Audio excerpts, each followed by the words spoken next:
Hola amigos, la semana pasada hemos hablado de la existencia de Dios, de lo importante que es la fe en la existencia de Dios y de cómo esa fe en que Dios existe es lo más lógico, lo más inteligente que puede hacer el ser humano y de cómo además la fe en la no existencia es una fe, no es que unos tenemos fe y otros no, sino que todos tenemos fe.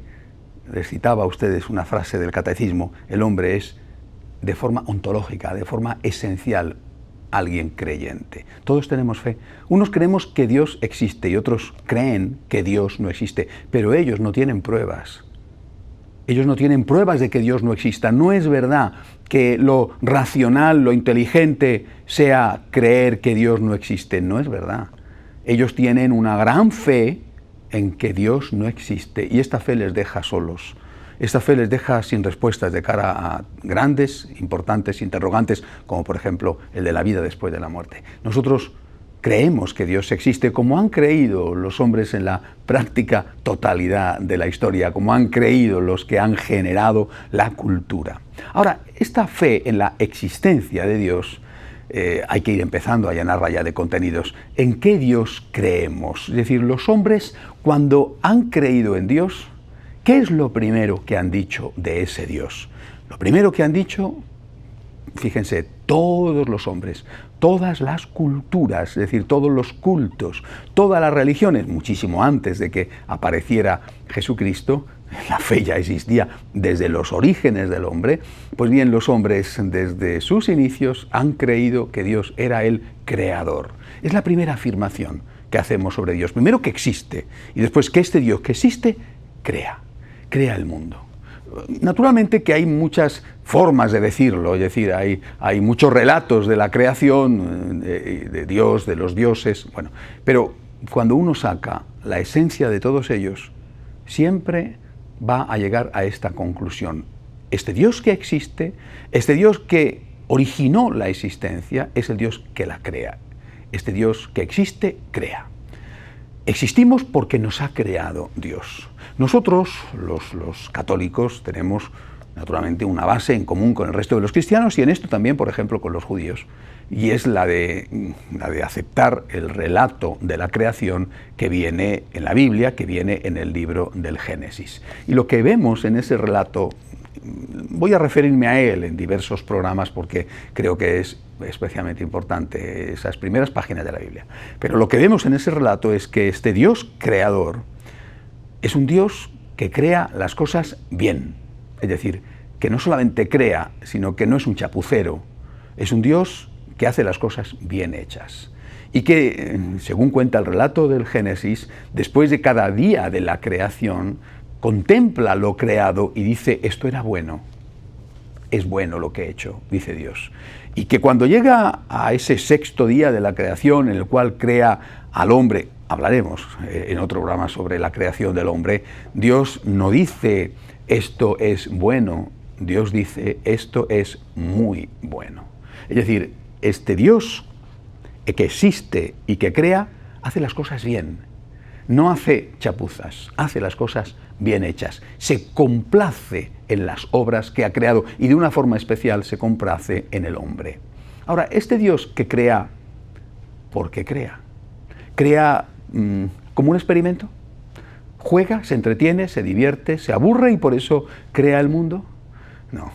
Nosotros, repito, naturalmente, pienso que los de otras religiones afirmarán algo parecido, pero desde luego nosotros, católicos, junto con el resto de los cristianos y con los judíos, decimos que este Dios crea porque ama. Ya empezamos, por lo tanto, a ir poniendo adjetivos a Dios. El Dios que existe es el Dios que crea y es el Dios que ama, es el Dios amor. La creación va a ser la primera obra del amor de Dios. Dios crea porque ama. Primero es amor. Y como consecuencia y fruto de ese amor, crea. La creación es una obra, es un acto del amor de Dios. Dios es amor y porque ama, crea. Naturalmente podemos decir también que una vez que ha creado, ama lo creado. Dios, que es amor, por amor crea y porque crea, ama a lo que ha creado. Y quisiera hacer aquí una pausa, una meditación espiritual a propósito de esto que me parece muy importante. Los animales Los animales, las plantas, las rocas, las estrellas, no son conscientes. Es decir, tienen inteligencia los animales, por ejemplo, más o menos, ¿no? Pero no son conscientes. Si ellos pudieran, si pudiera un abeto, si pudiera un ciprés, si pudiera un leopardo, si pudiera una cebra, si pudiera un perro, le daría gracias a Dios. De hecho, por lo menos los perros son animales enormemente agradecidos, así que si pudieran, estoy seguro de que, bueno, serían tremendos en su manifestación de agradecimiento hacia Dios. Si pudieran los animales, si pudieran las plantas, si pudieran las estrellas, le darían gracias a Dios por la existencia. Existo porque tú me has creado, Señor. Si no fuera por ti, no existiría. Nosotros, los seres humanos, sí que somos conscientes. Nosotros sí que sabemos que esto no es fruto de la casualidad. Ahora me referiré precisamente a los que dicen que esto es fruto de la casualidad. Pero nosotros sabemos que esto no es fruto de la casualidad. Y por lo tanto, como sabemos que no es fruto de la casualidad, nosotros, de una forma especial, tenemos la obligación de darle gracias a Dios. De darle gracias a Dios por la existencia, por nuestra existencia, por la existencia de los nuestros y por la existencia de todo lo creado. Esto es un don del amor de Dios. Dirán, bueno, hombre, pero es que hay vidas y vidas, ¿no? Es decir, hoy en día se trabaja mucho con ese concepto de la calidad de vida, y por lo tanto, algunos, de una forma muy bien orientada y sabiendo lo que van, dicen que cuando no se tiene calidad de vida, no merece la pena vivir, y entonces se atribuyen el derecho de decidir quién tiene derecho a vivir y quién no tiene derecho a vivir. No tienes calidad de vida, que es un estándar que han puesto en determinados países occidentales, entonces tú no solamente es que puedes pedir la muerte, sino es que a ti te vamos a matar. Y esto lo estamos viendo ya, por ejemplo, no solamente en el caso de los abortos, sino en el caso de los infanticidios, ¿verdad? Es decir, de aquellos casos en los cuales, como por ejemplo en Canadá, una juez determinó que la mamá tenía derecho a matar al bebé ya nacido porque no iba a poder darle la calidad de vida que ella consideraba que era suficiente. O los casos de eutanasia, donde al final lo que hay de fondo argumental es este problema de la calidad de vida. Por eso, repito, nosotros lo que tenemos que hacer es darle gracias a Dios por la vida. Toda vida es un don, toda la vida es un don. Mi vida, la vida de una planta, la vida de una ballena, la vida de un enfermo, la vida de un anciano, la vida de una persona que no va a ser riquísima, no va a ser poderosísima. Toda la vida es un don. Y como es un don, tengo que darle gracias a Dios por ello. Y yo además soy consciente de la existencia de la vida y por lo tanto tengo el deber de darle gracias, cosa que los animales, si pudieran, sin duda que harían, y que porque no tienen la inteligencia y la razón no pueden hacerlo. Ahora quisiera referirme, dentro de este capítulo de contemplar a Dios como creador, a los que dicen que todo esto es fruto de la casualidad. Me van a permitir un pequeño acento biográfico. Bueno, soy licenciado en biología, y además me especialicé en ingeniería genética. No tiene mucho que ver con mi sacerdocio, pero es una cosa que hice, que empecé a hacer por lo menos antes de ser sacerdote y que terminé justo después para acabar esta carrera y darle una alegría y una satisfacción y una tranquilidad a mis padres. Soy licenciado en biología por la Universidad Complutense de Madrid y mi especialidad, repito, fue la ingeniería genética. Bien, ¿por qué les cuento esto? Porque, miren, no puedo olvidar la impresión que me produjo cuando por primera vez empecé a trabajar con un microscopio de alta resolución. Aquello fue para mí maravilloso. Yo, por supuesto, no solamente era un creyente, sino que antes de cuando empecé la carrera estaba ya pensando en hacerme sacerdote algún día y la terminé siendo ya sacerdote. Por lo tanto, no era una cuestión de mera creencia, sino que era una creencia por lo menos bastante consistente. Pero también yo, pues como los demás, experimentábamos las dudas, ¿no? Es decir, ¿será racional tener fe? ¿Será científico tener fe? ¿Será algo que en algún momento de mi vida tendré que optar entre mi cabeza y mi corazón, entre mi cabeza y mi fe? Y repito, me quedé con una gran tranquilidad en cuanto empecé a estudiar a fondo la naturaleza, la vida. Es de tal complejidad. Una célula, no ya un cuerpo o un órgano de un cuerpo, ¿verdad?, sino una célula. una célula vista a un microscopio normal. No digamos cuando ya la célula se puede ver con tantos aumentos como te proporciona, por ejemplo, el microscopio electrónico. Es algo tan maravilloso, tan complejo, es algo tan rico que, sinceramente, yo era todavía un jovencito, ¿verdad? Desde entonces ya no tuve ni la más pequeña duda, ni el más asomo de duda. Claro que esto tiene que haber tenido un creador. ¿Cómo puede ser esto tan complejo fruto de la casualidad? Lo mismo que cuando hablemos de la creación del hombre, tenemos que decir, oiga, mire usted, es que la casualidad es que usted se encuentre un décimo de lotería en la calle y que además ese décimo sea que le toque el gordo, ¿no? Bueno, y encima de eso podríamos decir incluso que ha sido la divina providencia, pero mire usted, es que la casualidad no puede llegar a esto. Dicen, como es fruto de la casualidad, no existía nada, y de repente hubo una gran explosión y de la nada, de repente, sin que interviniera nadie, empezó a existir todo. Oiga, y van y se lo creen. Qué bárbaro, ¿no? Y van y lo dicen así, tranquilamente, y escriben libros. Yo no sé si de verdad escriben libros y dicen estas cosas porque está de moda y buscan vender libros, o por qué, pero ¿cómo puede usted decir eso? De forma que de la nada empieza a existir de repente todo sin que nadie intervenga, y usted dice que es científico, que es un gran físico.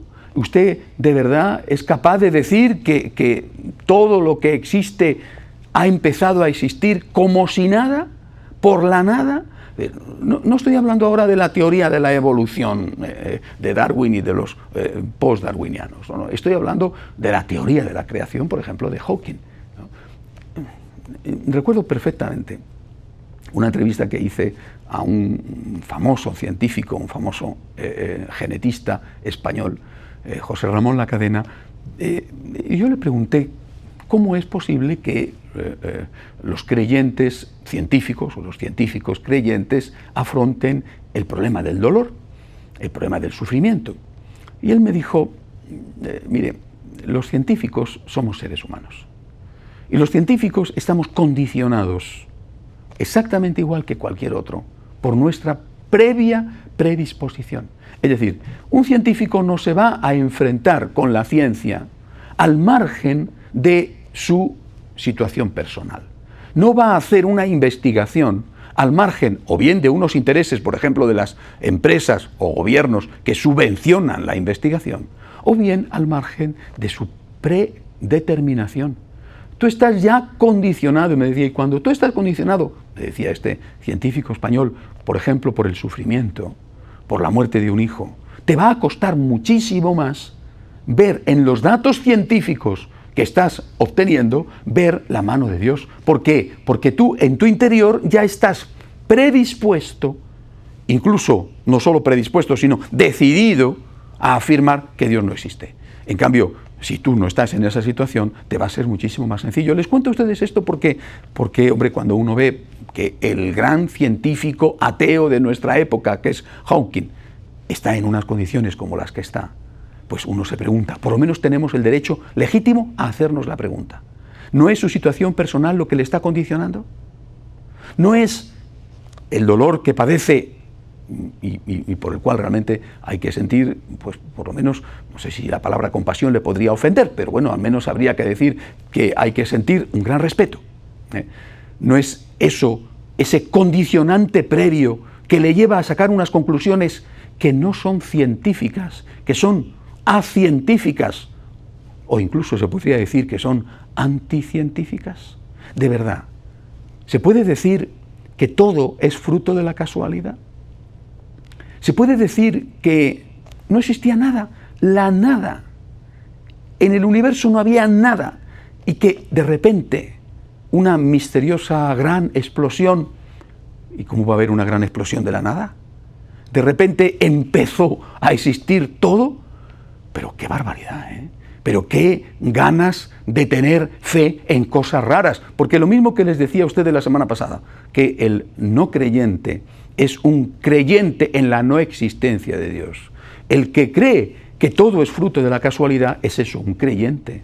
Cree que todo es fruto de la casualidad y no lo puede demostrar.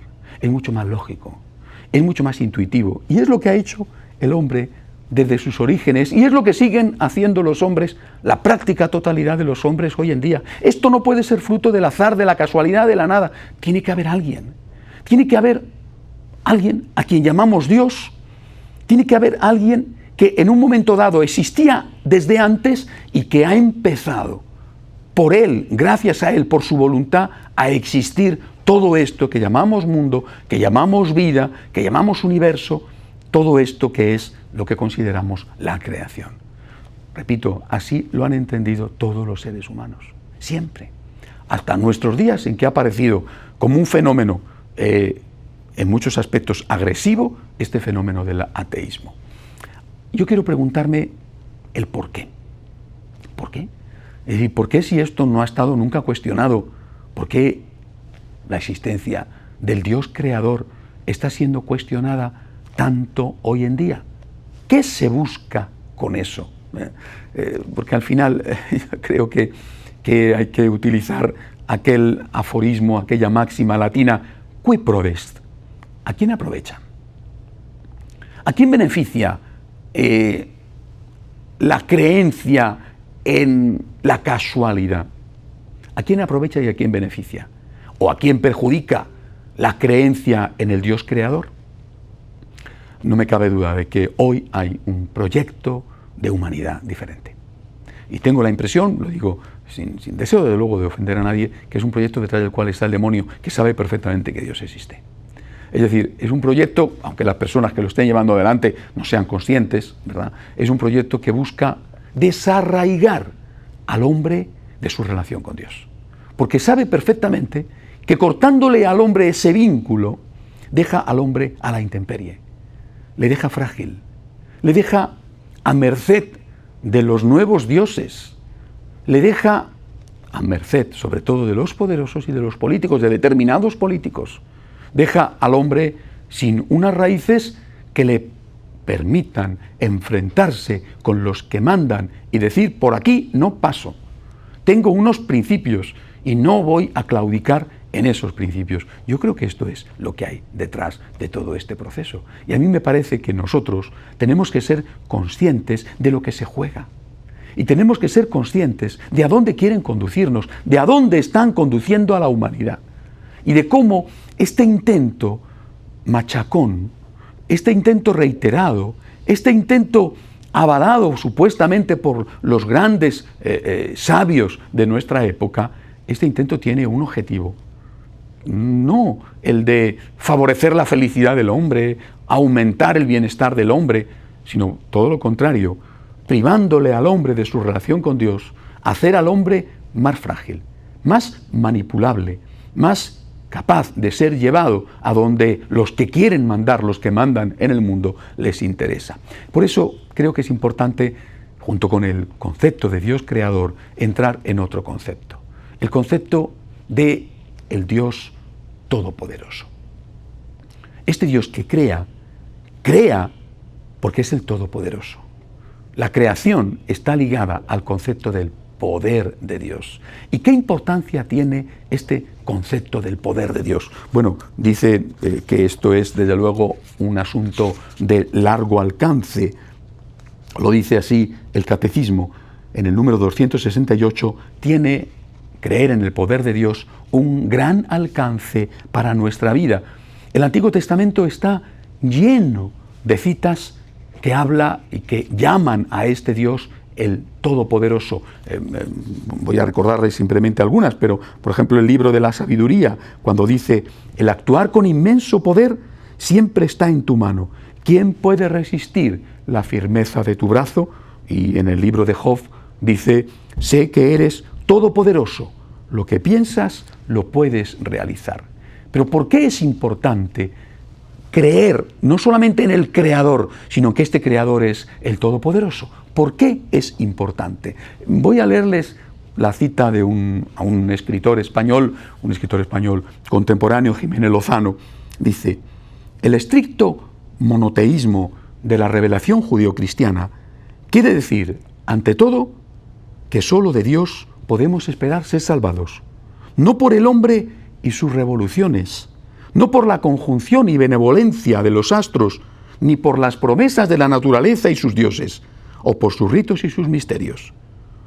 Lo mejor del cristianismo como fenómeno cultural es que su mismo estricto monoteísmo le relativiza todo lo demás, categorías y existencias, y ya no le quedan al cristiano tragaderas para pasar por ruedas de molino. Es decir, el debate, lo que está en el fondo, vuelvo a repetirlo, es crear una humanidad sin raíces, crear una humanidad fácilmente manipulable, crear una humanidad que no moleste a los poderosos. Y para eso hay que acabar con la fe en Dios.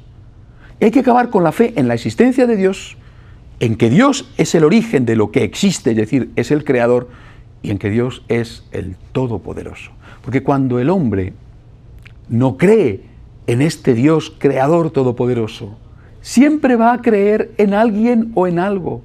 Y ese alguien o algo será el dinero, será el sexo, será el poder. Ese alguien o algo va a ser quien le manipule, va a ser quien le gobierne, va a ser quien le haga ir de un sitio a otro.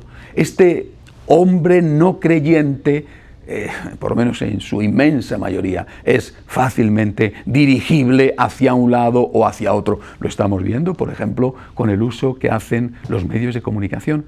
En cambio, el hombre creyente, el hombre que cree que solo hay un Dios y que este Dios es el sumo bien, pero también el sumo poder, no se va a arrodillar delante de los todopoderosos de turnos. Eso es lo que decía Jiménez Lozano. Nuestro estricto monoteísmo, creer que existe un solo Dios y que este único Dios tiene todo el poder, que es, por ejemplo, más grande, más fuerte que el demonio, que es más grande o más fuerte que la naturaleza, pero que también es más grande y más fuerte que tal o cual político, esto va a hacer que ese hombre no se doblegue. Nosotros, católicos, sobre todo nosotros, católicos, no solo los católicos, pero desde luego nosotros católicos, desde nuestro origen, hemos estado negándonos a hincar la rodilla delante de los señores del momento. Es decir, nosotros nos hemos negado a decirle al Nerón de turno o a decirle al Diocleciano de turno, y no quiero decir nombres de políticos actuales, pero nos hemos negado a decir, pongo incienso en tu altar. Lo siento, pero no doblo la rodilla delante de ti, porque solo la doblo ante Dios. Y además, no te tengo miedo, no tengo miedo. Puedes destruir mi honor, puedes destruir mi cuerpo, pero no podrás destruir mi alma. Es decir, puedes hacerme todo el daño que quieras. Lo han hecho, lo hicieron los estalinistas, lo hicieron los nazis, destruyeron el honor de tantos santos sacerdotes, de tantos santos obispos, les mataron, les mandaron a los campos de concentración, pero no vencieron. Y no vencieron porque hubo hombres y mujeres que dijeron, no nos arrodillamos ante ti, no nos arrodillamos ante el Dios de turno, no nos arrodillamos ante el poderoso de turno. Creo en Dios, creo solamente en Dios, creo en un Dios que es el único que tiene todo el poder. Fíjense si fuéramos capaces de hacer esto, de volver a recuperar esta fe de nuestros padres, si en este año de la fe fuéramos capaces, como quiere el Papa, de adorar solo a Dios, ¿qué sucedería? Pues que, por ejemplo, tantos católicos que van a consultar los horóscopos, la magia, la hechicería, los amarres, pues dejarían de hacerlo, si solamente Dios es Dios. Pero no solamente ellos, tantos católicos que a la hora de votar, por ejemplo, y ahí es donde les duele a los que mandan en el mundo, tantos católicos que a la hora de votar no escuchan las indicaciones de la Iglesia, no escuchan la palabra de Dios, no escuchan las enseñanzas del magisterio. Esos católicos dirían, no, pero primero para mí es Dios y después este partido político. Y a lo mejor, pues a lo mejor no votarían al otro partido político, pero se quedarían en su casa y dirían, no, yo no puedo votar en contra de lo que me enseña la Iglesia. Esto es el objetivo, es decir, quitarle al hombre sus raíces para hacerle totalmente manipulable. Queridos amigos, quiero concluir este tema sobre el Dios creador, el Dios todopoderoso. La fe en que Dios crea, la fe en que Dios tiene el supremo poder, nos da una enorme libertad. Nosotros sabemos que estamos en buenas manos. Nosotros no tenemos que arrodillarnos ante los dioses de los hombres, buscando la paz, buscando la felicidad, buscando la vida eterna. Sabemos que estamos en las manos de Dios, en buenas manos, en las mejores manos. Démosle gracias a Dios por todo esto. Hasta la semana que viene, si Dios quiere.